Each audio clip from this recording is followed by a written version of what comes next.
Hello everyone. This is a tutorial on how to create professional-looking PDF reports in UploadCam. First, go to the Team Feed page inside of the Web Admin panel. Then select the photos that you want to include in the report. You can select an entire day or pick specific photos. Click on Generate Report.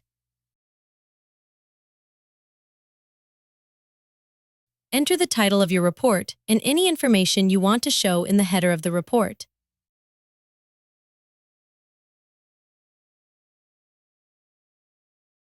Choose the layout. We offer multiple options. You can select the page size and page orientation. You can also decide if you want to show the caption, author, or the timestamp of each photo.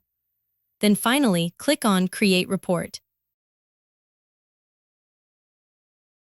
And that's it! A professional-looking PDF document you can share with your clients or colleagues. I hope you will find this feature very useful.